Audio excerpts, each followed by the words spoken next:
Bonjour Tex. Bonjour. Merci beaucoup d'être en direct avec nous. On va redécontracter Sur ce l'ambiance. plateau, oui, c'était un peu tendu. Mais le climat est tendu en ce moment. Ouais, je disais il n'y a pas très longtemps que nous, moi j'ai eu la chance de naître dans la période des 30 Glorieuses, où le climat était optimiste et léger. Voilà. Et là, en ce moment, tout concourt à ce que ça soit pessimiste et grave. Donc c'est pour ça, venez au spectacle, venez cool, et venez vous décontracter. Et juste une petite chose, tu parlais de ce comédien qui est décédé. Il y a un hommage qui n'a pas été fait par la télévision, et je le regrette, c'est la disparition d'André Gaillard, qui était un des frères ennemis. Un des frères ennemis, tout à fait. Et donc les frères ennemis, ils ont marqué des générations de comiques, c'était exceptionnel leur travail, et j'ai une grosse pensée pour mon pote Dédé. Voilà, merci de l'avoir fait en tout cas. Tex résiste. C'est le titre de votre spectacle. Vous résistez à quoi? Je résiste à peu près à tout, parce que ça me semble important. Et puis je dis au public, bah oui, vous êtes entré dans la résistance, puisque vous êtes venu voir le dangereux comique Tex, le Weinstein de la blague. Ça c'est pour mettre un peu l'ambiance. Ouais, vous avez vu le froid d'ailleurs.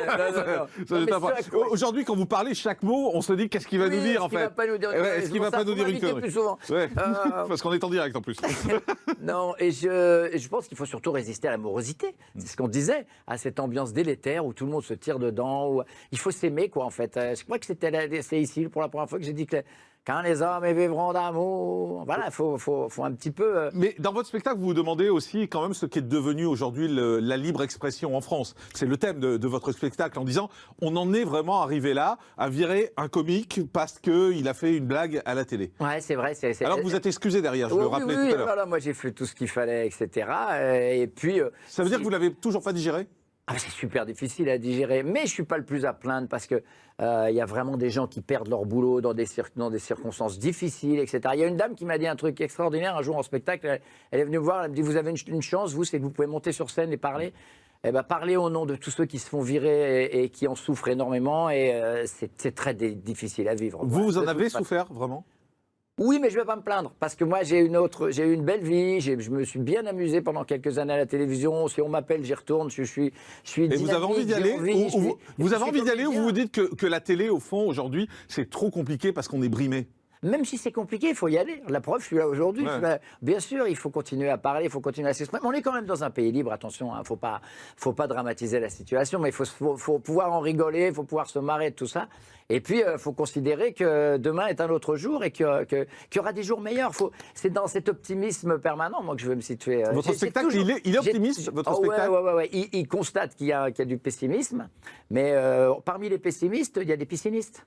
C'est-à-dire qu'il y en a pour qui ça va très très bien. Donc voilà, on doit rester optimiste. Et puis surtout, on doit rigoler, quoi. Et puis on doit pouvoir rigoler de tout. Donc nous, on est là sur scène pour dire, voilà, oui, on rigole de ça. Moi, s'il y a des moments, je dis, vous allez me suivre à la trash. Hein. Parce que j'arrache des trucs et tout. Je dis, on y va, on s'en fout. Alors on va regarder un extrait justement. Et il faut y aller. On regarde un petit montage, un petit extrait de votre spectacle. Regardez. Vous avez vu les Britanniques qui font le Brexit, hein, ils voient la télé, ils m'ont fait le Texit. Tu dégages. Les amis, les amours, les emmerdes. On pense à lui, Johnny, si tu nous regardes. Ils sont là, les quatre devant, ils sont comme ça depuis le début. Tu leur mets une barre aux épaules, t'as l'ennemi au baby-foot. Hein, les mecs, ils bougent pas, ils sont là. Non, Tex, t'as pas le droit de raconter ça. Pas toi, Omar, si, mais pas toi. Voilà, extrait du spectacle de Tex qui est ce soir à Loco Almendon. En Bretagne. Vous serez au Havre, vous serez à Dieppe, vous serez à Hyères dans le Var. Toutes les dates, c'est sur texlabel-de-scène.com. Voilà. Puis j'organise aussi un festival de l'humour à Saint-Vulbas, dans l'Ain. Je me marrais à faire ça avec mes potes Didier et Gustin. Notre parrain sera Popek. Et puis, il y aura aussi les Vampes, donc on va bien se marrer. Il faut continuer moi, je veux qu'on continue à rire. Mais c'est pas un peu la méthode Coué que vous êtes en train de faire? Parce que sûrement. Sans arrêt, vous êtes en train de dire il faut continuer, comme si au fond de vous disiez j'en ai pris une grave quand même. Oui, mais évidemment, Jean-Marc, tu as raison. Mais c'est très très bien la méthode Coué. Parce que c'est aussi se dire que la vie continue. Si elle n'existait pas, cette méthode Coué, on s'arrêterait, il y aurait un caillou devant nous, puis on le passerait pas, puis on resterait tous devant un caillou là. Comme Qu'est-ce ça, que, en train de qu'est-ce que vous, regarder qu'est-ce que vous avez appris de la société, de la vie quand ça vous est arrivé? Vous avez appris quoi? Que les gens sont lâches et vous ont tourné le dos? Ou au contraire, vous avez eu des belles surprises, honnêtement? Dans le temps, je me sentais très très concerné par tout, et maintenant je me sens cerné par pas mal de cons. Ça, c'est au niveau de la plaisanterie, ce que je pourrais dire. Mais ce que j'ai appris surtout, c'est que ce qui arrive en ce moment et qu'on appelle la délation, je pense que c'est un des trucs les pires qui soient.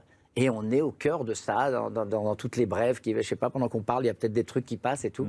Je déteste c'est la délation. Balance ton animateur, balance ton porc, balance ton voisin, balance ta sœur, balance ton voile. C'est terrible ça.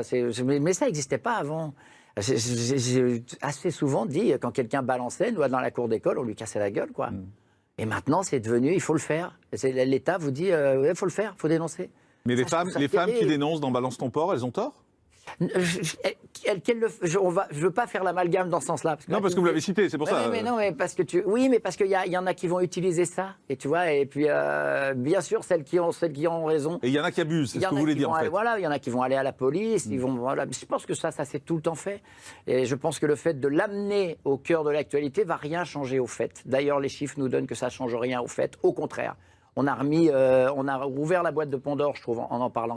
Mais vous, en fait, ma question était plus personnelle, c'est-à-dire quand ça vous est arrivé, quand vous avez été viré de France 2, autour de vous, les gens se sont bien comportés? Oh non, où il y a eu beaucoup de lâcheté? Non, moi j'ai tous mes potes, j'ai tous mes amis, j'ai une belle vie encore une fois.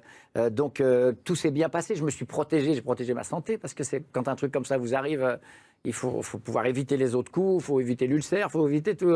Donc c'est ce que je dis d'ailleurs à tous mes potes à qui il arrive des trucs délicats. Je leur dis les gars, protégez-vous en premier, puis après regardez ce qui se passe autour de vous. Bien sûr que j'ai été atteint, c'est sûr et certain. Et puis j'adorais cette émission, j'adorais faire cette émission, j'adorais arriver sur le plateau et me dire on va déconner pendant une demi-heure. J'adorais faire ça. Vous la regardez encore? Il faut que j'aille regarder mon. Vous la regardez encore? Non, je regarde moins. Mais ça vous arrive de regarder? Oui, de temps en temps. Ouais. C'est comment? Je donne pas d'opinion là-dessus. Bah, vous avez une opinion? Non, je veux pas donner mon opinion là-dessus. Parce que vous dites qu'il faut parler, il faut s'exprimer, et je vous pose une question. Oui, mais vous voulez pas ça. Pourquoi? C'est pas grave. Vous aimez ou vous aimez pas. Vous pouvez dire, j'aime pas la façon dont c'est animé. Je veux dire que j'aimais mieux quand c'était moi qui le faisais. J'imagine. Ça suffit. Ouais. Mais vous êtes triste quand vous la voyez cette émission? Ah, ça me fait un petit coup, ouais. J'aimais bien quand il y avait mon nom, là, présenté par. Ouais. Je préfère. Là, il y a écrit Bruno Guillon. Mais au-delà de ça, il y a cette fameuse philosophie bouddhiste qui dit que quand une chose est terminée, elle est terminée. Et quand une chose vous arrive, elle devait vous arriver. Et il y a des deux autres enseignements qui disent la personne qu'on rencontre au bon moment et la personne qu'on doit rencontrer à ce moment-là, etc. Vous êtes devenu bouddhiste? Ça peut aider quelques-uns. Dans les moments difficiles, vous savez, dans la perte d'un proche ou dans les moments difficiles, le chômage, des choses comme ça, ou des séparations.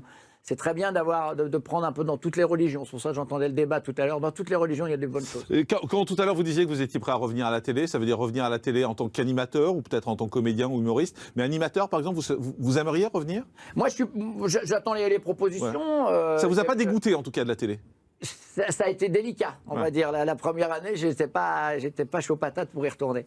Mais dire que ça me manque, ça serait exagéré. Mais si on me propose quelque chose, j'y vais volontiers. Je pense, parce que j'ai beaucoup de sympathie autour de moi quand je rencontre les gens dans la rue, etc. Je vois que j'ai encore cette popularité, ça me fait très plaisir.